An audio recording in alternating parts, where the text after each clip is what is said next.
শিক্ষার্থী বন্ধুরা সবাইকে শুভেচ্ছা জানাই। আজকে আমরা কথা বলবো এইচএসসি বাংলা পরীক্ষার উত্তর করা প্রসঙ্গে। বিশেষ করে বোর্ড পরীক্ষায় আমরা কিভাবে লিখব। পরীক্ষার উত্তরপত্র মূল্যায়ন করতে গিয়ে প্রায়শই আমি বেশ কিছু ভুল দেখতে পাই, যে ভুলগুলোর জন্য শিক্ষার্থীর নম্বর অনেকটা কমে যায়। তো আজকে মূলত 5টা বিষয়ের উপর তোমাদেরকে বেশ সতর্কতার সাথে উত্তর করার জন্য পরামর্শ দেব। কথা না বাড়িয়ে সরাসরি প্রসঙ্গে চলে যাই। প্রথমে আমি যে বিষয়টার উপর তোমাদের সতর্ক থাকার জন্য বলবো সেটা হচ্ছে পরীক্ষার হলে সময় ব্যবস্থাপনা। এই সময় ব্যবস্থাপনা বিষয়টা খুবই জরুরি।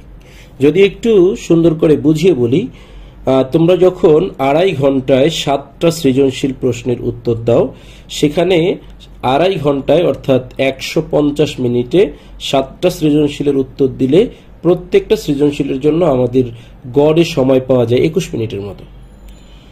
তো পরীক্ষার উত্তরপত্র মূল্যায়ন করার সময় আমি প্রায় লক্ষ্য করি যে প্রথম দিকের বেশ কয়েকটা অর্থাৎ 4টা-5টা সৃজনশীল খুব ভালোভাবে উত্তর করতে পেরেছে অনেকেই, কিন্তু শেষের দিকের 2-3টা সৃজনশীল উত্তর হয়তো সে ভালোই জানে, কিন্তু সময়ের অভাবে সুন্দরভাবে লিখতে পারেনি। এক্ষেত্রে আমি পরামর্শ দিব, শুরু থেকেই তোমরা চেষ্টা করবে যে একটা সৃজনশীলের জন্য আমার 21 মিনিটের মতো টাইম আছে বরাদ্দ, এই টাইমটাকে আমি সর্বোচ্চ ব্যবহার করব।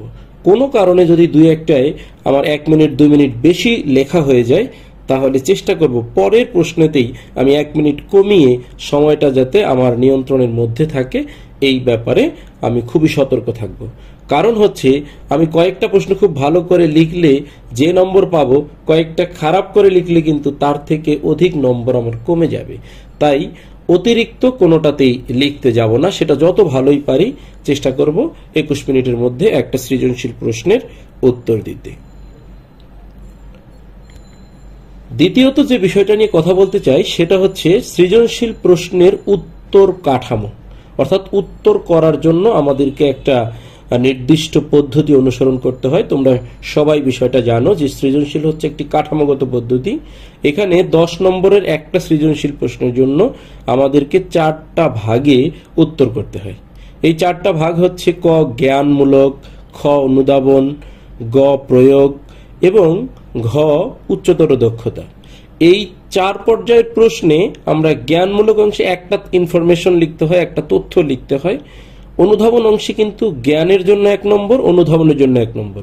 তার মানে আমি যখন অনুধাবনমূলক খ এর উত্তরটা দেব, তখন মাথায় রাখবো আমাকে 2টা অংশে 2টা প্যারায় ভাগ করে 2টা অনুচ্ছেদে ভাগ করে উত্তরটা লিখতে হবে।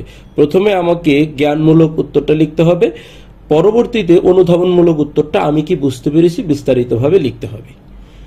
তারপরে গ অংশে আমি যখন যাব, গ অংশে 3 নম্বর বরাদ্দ এবং এর জন্য কিন্তু 3টা পার্ট লিখতে হবে। একটা হচ্ছে জ্ঞান অংশ, কোথায় মিল অথবা অমিল আছে এই বিষয়ক একটা মন্তব্য জানতে চাওয়া হয়। তারপরে তুমি কি বুঝতে পেরেছো, বিশেষ করে গদ্যের আলোকে বা কবিতার আলোকে, উপন্যাস কিংবা নাটকের আলোকে, এটা লিখতে হয়। এরপর হচ্ছে প্রয়োগ, তোমাকে যে উদ্দীপকটা দেওয়া হবে এটার সাথে মিলিয়ে তুলনামূলক আলোচনা করতে হয়। সর্বশেষ যেই ঘ নম্বর প্রশ্ন উচ্চতর দক্ষতা, সেখানে আমাদের 4টা পার্ট লিখতে হয়, একটা জ্ঞান, একটা অনুধাবন, একটা প্রয়োগ, একটা উচ্চতর দক্ষতা। আশা করছি তোমরা এই কাঠামো সম্পর্কে জানো। যদি কেউ না জানো, আমার চ্যানেলে অনেক দিন আগের একটা পুরনো ভিডিও আছে, সেটা তোমরা চাইলে দেখতে পারো। তো যাই হোক, এই কাঠামো ঠিকভাবে না লেখার কারণে অনেক সময় আমাদের কিন্তু নম্বর কমে যেতে পারে। ধরা যাক আমি একটু ভুল কাঠামোতে লিখলাম, প্রত্যেকটা সৃজনশীলে 1 নম্বর করে কমলো, তাহলে 1 নম্বর করে যদি কমে 7টা সৃজনশীলে 7 নম্বর, অর্থাৎ একটা গ্রেড কিন্তু মিস হয়ে যাবে। তাই সবাইকে আমি বলবো, দ্বিতীয় যেই পরামর্শটা, এইটা হচ্ছে সৃজনশীল প্রশ্নের উত্তর কাঠামো ঠিকভাবে লিখবে। এরপরে আসি 3 নম্বর পয়েন্টটা। 3 নম্বর যে পরামর্শটা আমার থাকবে সেটা হলো, উত্তর করার সময় আমাদেরকে বেশ কিছু তথ্যমূলক, ইনফরমেটিভ বা জ্ঞানমূলক অংশ লিখতে হয়। এই যে জ্ঞানমূলক, তথ্যমূলক বা ইনফরমেশন আমাকে লিখতে হয়, সেখানে একদম আকার রসইকার সবকিছু বোর্ড বইয়ে যেভাবে আছে সেভাবে লিখতে হয়। যদি একটু 19-20 হয়, ভুল হয়, তাহলে কেটে দেওয়ার একটা সম্ভাবনা থাকে।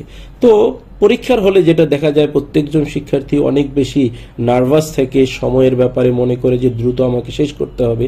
তো এই তথ্যটা লিখতে গিয়ে প্রায়শই দেখা যায় নিজের অসতর্কতার কারণে, নিজে হয়তো আমি জানি না, অজান্তে তাড়াহুড়া করতে গিয়ে ভুল লিখে ফেললাম।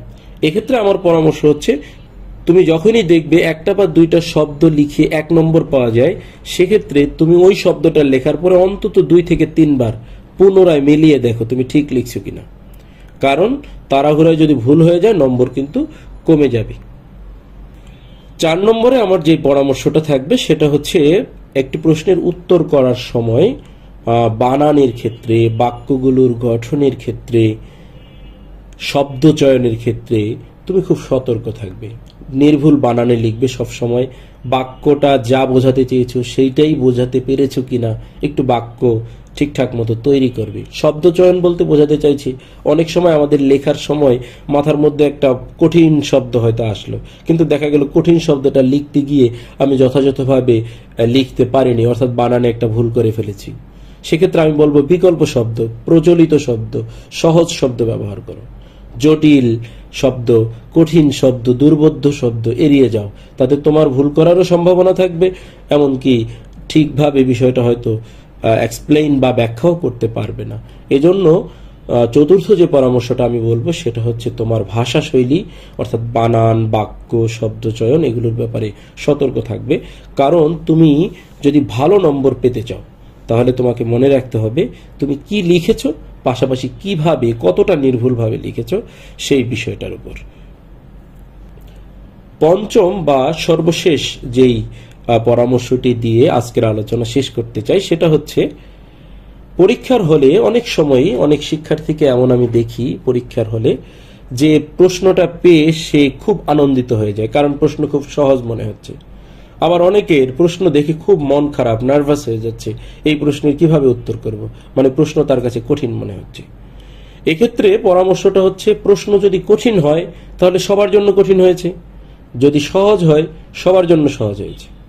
তোমার কাজ হচ্ছে প্রশ্ন কি কঠিন হলো না সহজ হয়েছে এই দুইটা বিষয় না ভেবে, তোমার জন্য যতটুকু সময় বরাদ্দ আছে তুমি তোমার সময়ের সর্বোচ্চ ব্যবহার করো।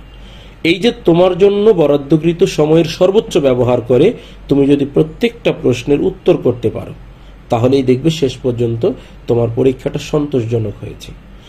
তো যাই হোক, প্রশ্ন কঠিন সহজ না ভেবে আমরা প্রথম মিনিট থেকেই শেষ মিনিট পর্যন্ত নিজের সময়ের সর্বোচ্চ ব্যবহার করব। এই 5টা বিষয়ে সতর্ক থাকার জন্য আমি তোমাদেরকে বিশেষভাবে অনুরোধ করব, পরামর্শ দিয়ে থাকব। তোমাদের সকলের জন্য অনেক অনেক শুভকামনা। ধন্যবাদ।